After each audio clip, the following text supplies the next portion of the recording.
Before we came on air, I asked what he made of today's ruling. It bears out and vindicates what I've been saying on this right from the start, which it wasn't a freedom of speech issue. It was the law fairly applied? Was he actually in contempt of court or not? And the judgment of the appeal court today was fairly scathing on the Leeds court. They said that, he'd removed the video, there wasn't sufficient cause to justify immediate proceedings, they should have adjourned the case to consider it. There were no particulars of the contempt itself that had supposedly been formulated. There was no clarity about what he'd admitted or hadn't admitted. And there was no clarity on the basis of which he was being sentenced. So I think that he was railroaded into jail. This is the contempt of court is a civil issue and not a criminal issue anyway. He was given a completely inappropriate sentence.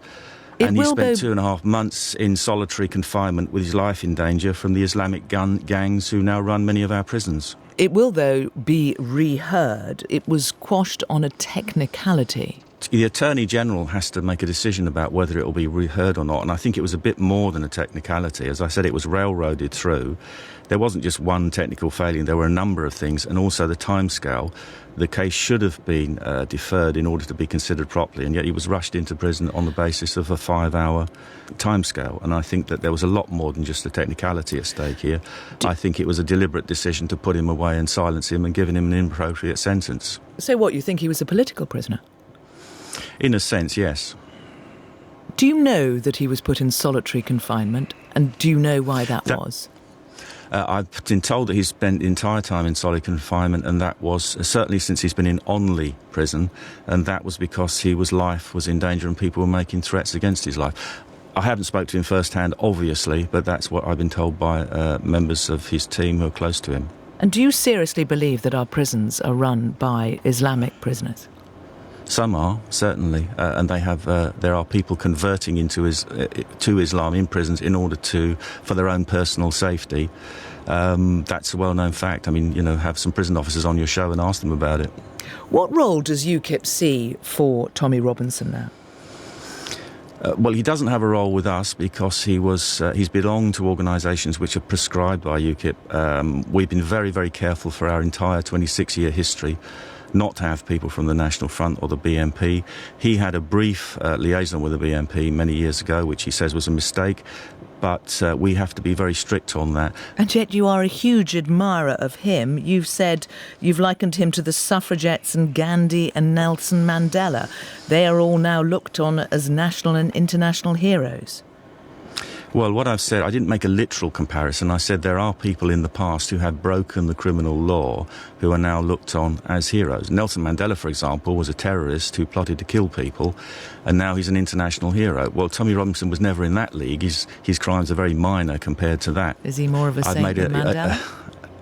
I don't think either of them are saints. I think that Tommy Robinson is a small fry compared to terrorism and plotting to murder people. It's a very strange thing that you are clearly a very big fan of his, and yet you won't have him in UKIP. I'm not a very big fan of his. I've always had qualified support for him, and I've met him and we've discussed this, and I think that he is often rash and reckless, but if he wasn't, then he wouldn't be the man that he is, and he wouldn't have the courage to do the things that he's done. So I admire that, but, I'm not a 100% fan of Tommy Robinson any more than I am of anybody else. So why have you taken up his cause in the way that you have? I wonder if you think this benefits UKIP because of who may be drawn to UKIP as a result of it. I think that we're going up in membership. That's been going up markedly since I took over in February, and I think that is for a number of reasons.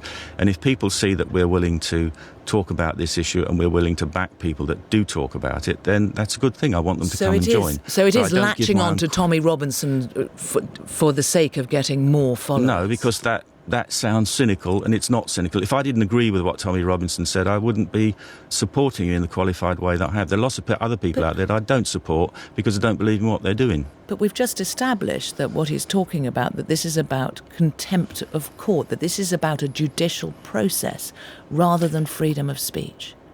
And I never said it was freedom of speech. If the court today had held the Leeds court verdict that he was in contempt of court, then I would have had to say, yes, I accept that.